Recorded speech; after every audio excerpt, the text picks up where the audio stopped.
10 sinais de que você é um forte candidato a se esfriar espiritualmente. E, claro, acabar se desviando do caminho tão glorioso que é o caminho da fé cristã.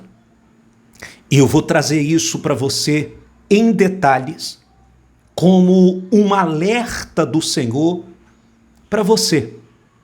Entenda, não é por acaso, não é obra do acaso que você está a acompanhar esse vídeo e essa mensagem nesse momento.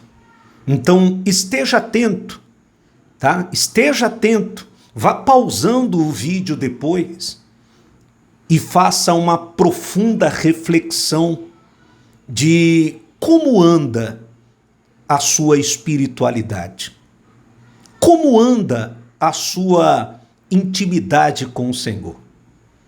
A sua vida de comunhão tem profundidade ou não? Como você tem conduzido a sua comunhão com o Senhor?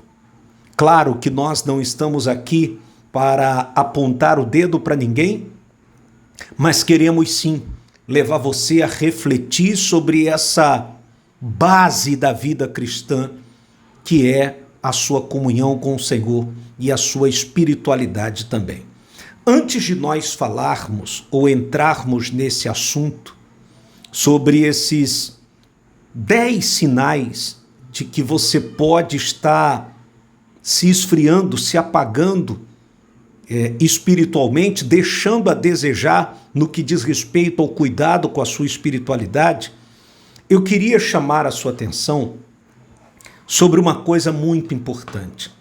Nós fomos alcançados pela graça do Senhor e se você ainda não foi, sua hora vai chegar. Mas eu tenho certeza que agora tem pessoas me assistindo, que você foi alcançado pela graça do Senhor e a liberdade da graça chegou até a sua vida.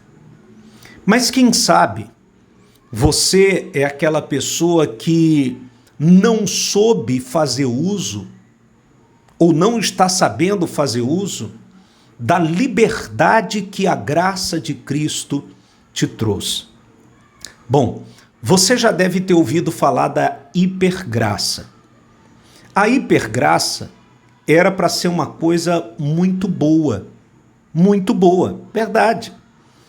Ela tem base no texto aqui deixa eu colocar o óculos aqui, de Romanos capítulo 5, versículo 20, onde o apóstolo Paulo usou para falar que onde abundou o pecado, superabundou a graça. Eu até separei aqui uma mensagem do nosso amigo reverendo Augusto Nicodemos, em que ele colocou um trecho no Instagram dele, em que ele fala da hipergraça. Eu achei muito interessante, porque aqui no texto diz assim, que a hipergraça é o nome dado a um movimento que pretende dar a correta ênfase à graça de Deus em Cristo na igreja evangélica. Legal, até aí tudo bem. O nome vem da preposição grega hiper, que significa mais abundante ou excedente.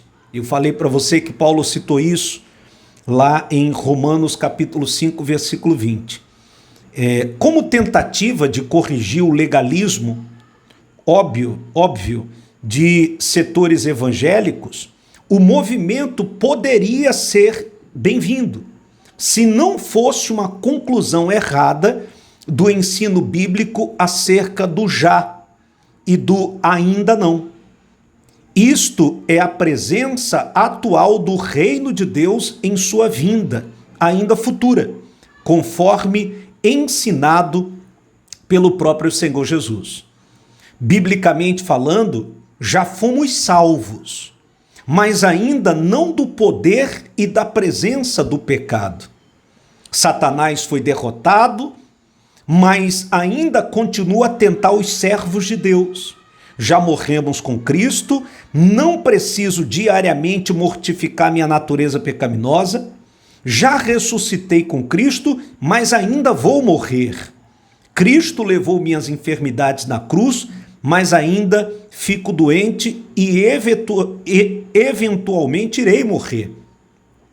A hipergraça ensina que não precisamos mais confessar os pecados. Olha só, uma coisa que era para ser muito boa, um movimento muito bom, né? Acabou sendo levado, digamos, ao extremismo. Ao extremismo. E onde entra o radicalismo e o extremismo, vai ter problema. E Cristo não está no movimento em que há extremismo, radicalismo. Então a hipergraça ensina que não precisamos mais confessar os pecados diariamente, mas ainda vivemos numa natureza pecaminosa. Que a santificação já está completa, que o arrependimento é mera reorientação mental. Em outras palavras, estão enfatizando o já, mas esqueceram o ainda não.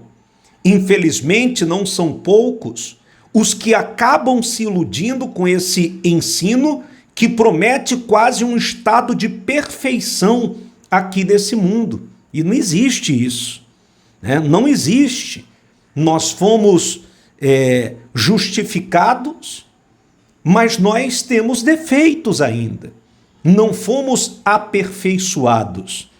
A verdade é que nós fomos perdoados, mas ainda não experimentamos plenamente os efeitos disso.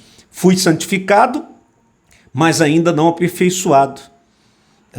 Depois você pode ler Filipenses capítulo 3, versículo 13 e 14, que Paulo disse para os Filipos que, quanto a mim, não julgo havê-lo alcançado. Quer dizer, nós fomos perdoados, santificados, mas ainda não há perfeição no ser humano, nós somos imperfeitos.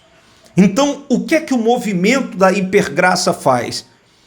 Leva a pessoa a um extremo de achar que ela não precisa praticar coisas que são importantíssimas para a vida cristã, para a espiritualidade de uma pessoa, como, por exemplo, confessar pecados. Nós somos pecadores e pecamos todo dia, no falar, no olhar, no pensar, etc, etc, etc. Então, antes de falarmos sobre os 10 sinais de que você pode estar se esfriando na sua espiritualidade, na sua comunhão com o Senhor, eu queria te chamar atenção para isso. Cuidado com a hipergraça, ou seja, o radicalismo. Sabe, você ser radical ao ponto de ignorar a prática de coisas importantíssimas para a sua vida cristã. Tome muito cuidado com isso. Tem gente que radicalizou a tal ponto que ela passa por cima até de assuntos importantes que o próprio apóstolo Paulo colocou em suas cartas para nos abençoar. Essa é a verdade. Bom, deixa eu pegar aqui então. Deixa eu abrir aqui para nós lermos sobre os 10 sinais de que você pode estar se distanciando da bondade e misericórdia do Senhor sem perceber, ou percebendo. A primeira delas não ocupa mais a sua mente com coisas espirituais, nem sente prazer em pensar nelas. Isso tem acontecido com você? Segundo, não sente vontade de orar e consegue viver a rotina do dia a dia sem qualquer oração. Isso tem acontecido com você? Como é que anda a sua vida de oração?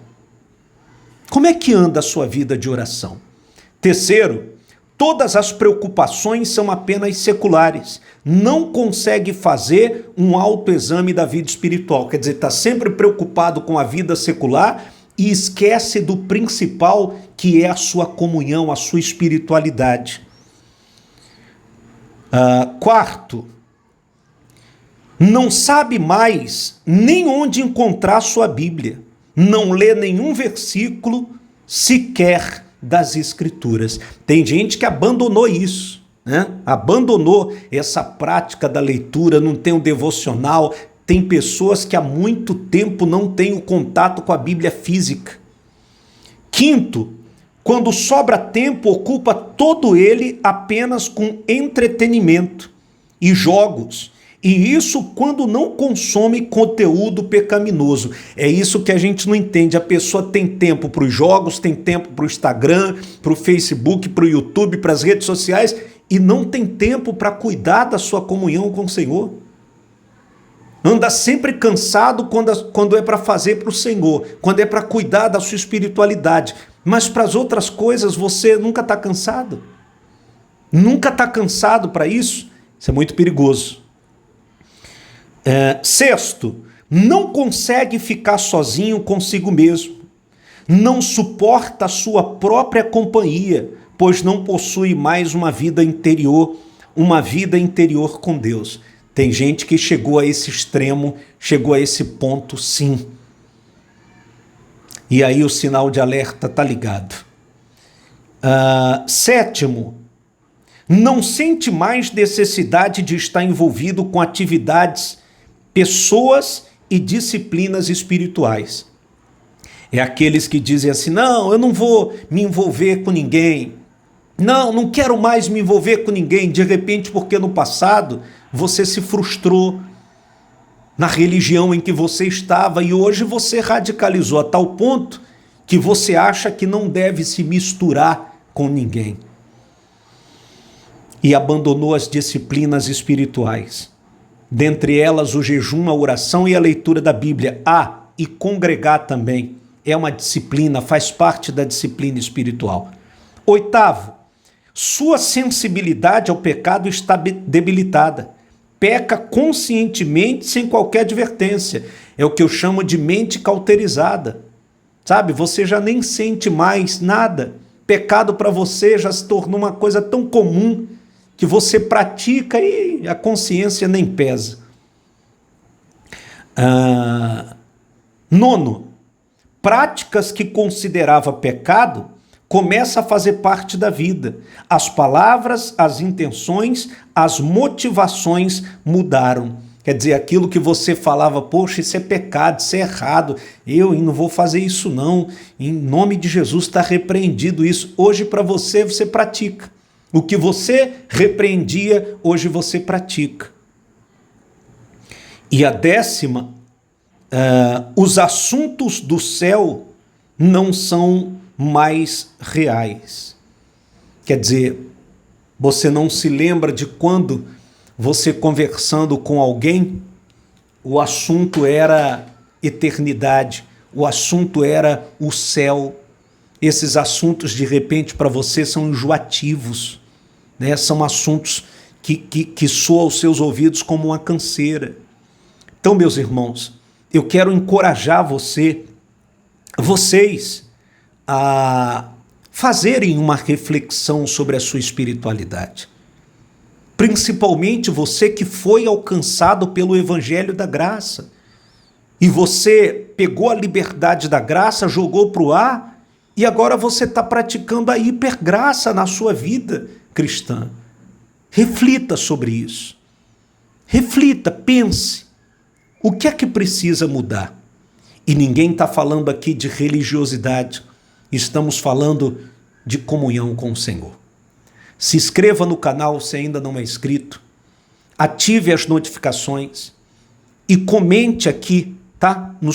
Coloque aqui nos comentários, deixa o seu comentário aqui e compartilhe esse link, esse vídeo com o maior número de pessoas que você puder. Que o Senhor te abençoe e te fortaleça para que você nunca venha desprezar a sua comunhão com Ele.